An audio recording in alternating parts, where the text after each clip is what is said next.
I don't really know what to say.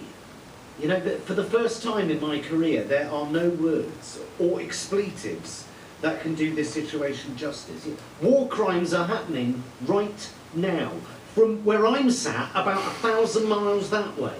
When it comes to sanctions, the EU are going full pelt, seizing billionaires' yachts, their villas, the whole shebang.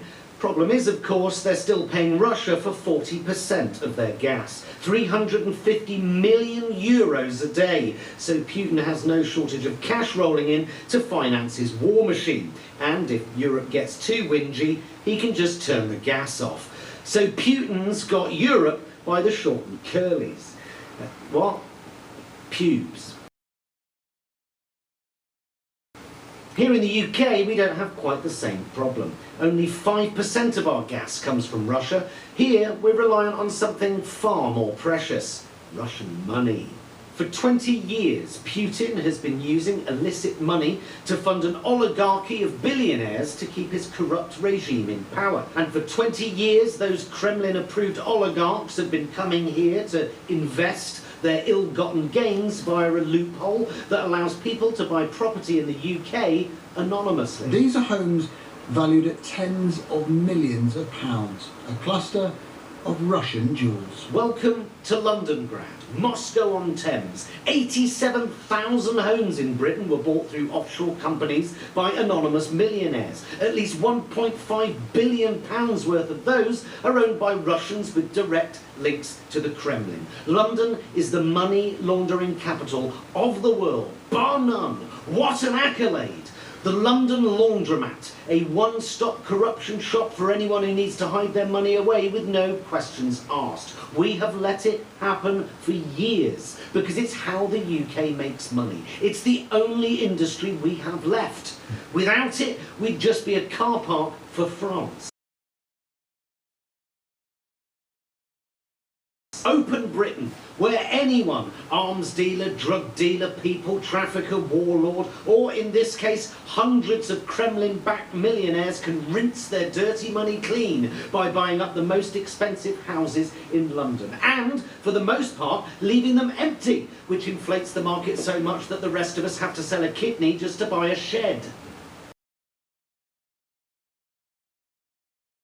How about we seize all the oligarchs' mansions and hand them over to Ukrainian refugees? And when they run out of houses to buy, they buy other things: our football clubs, our newspapers, our vodka. And we were happy to do this, because since the Cold War, Russia hasn't really been a threat at all, has it? I mean, this was Boris Johnson not 4 months ago. The old concepts of fighting big tank battles on European landmass are over. That aged well. Speaking of Boris Johnson, he's up to his tits in it as well. Since he became Prime Minister, Tories have accepted £2 million in Russian donations. I know in American terms $2 million is the political donation equivalent of tipping the bellboy,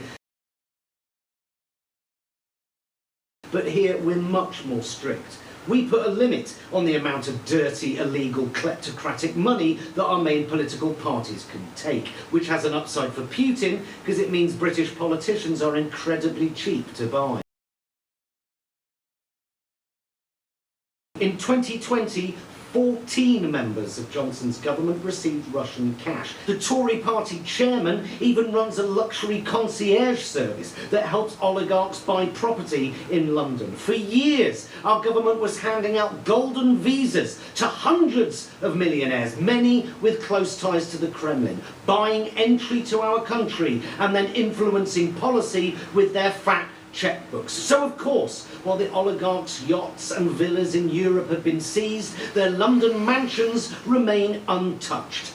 Because the dreadful, terrifying truth is, stronger sanctions against Putin are in danger of hurting us more than it does him. And this was Putin's plan all along. For 20 years, he's been slowly neutralizing us as a threat by using our own greed against us. Putin is a vicious, brutal war criminal, a mass-murdering tyrant, but a mass-murdering tyrant we can do business with. So what does that make us? Gutless. And Putin, more than most, knows quite how gutless we are. He's been taking the piss for 15 years and watching us do nothing. In 2006, he murdered a political enemy in a busy London restaurant with polonium. In retaliation, we expelled 4 Russian diplomats. The diplomatic equivalent of doing this. In 2018, he did the same again with a chemical nerve agent and nearly took half the cathedral city of Salisbury with him. UK's response? Prince William didn't go to the World Cup final in Moscow. Oh, that'll teach him. But it didn't, did it? Putin is an enemy who has form in overwhelming use of violence, punishing the civilians for choosing democracy. Shame on him. But shame on us. What kind of a democracy allows itself to be willingly undermined by a dictator? What sort of a democracy turns a blind eye when an authoritarian interferes in its elections and murders innocent people in its streets? What's the point of democracy and freedom from tyranny if we welcome money earned through tyranny? But here we are. Our entire way of life, Western democracy, revealed as a charade, a thin veneer behind which is hidden all the money we can stuff in our pockets. A story we tell ourselves to make us feel safe and moral, when in fact we are neither. It's so f***ing depressing. There you go, I found the words. F***ing depressing.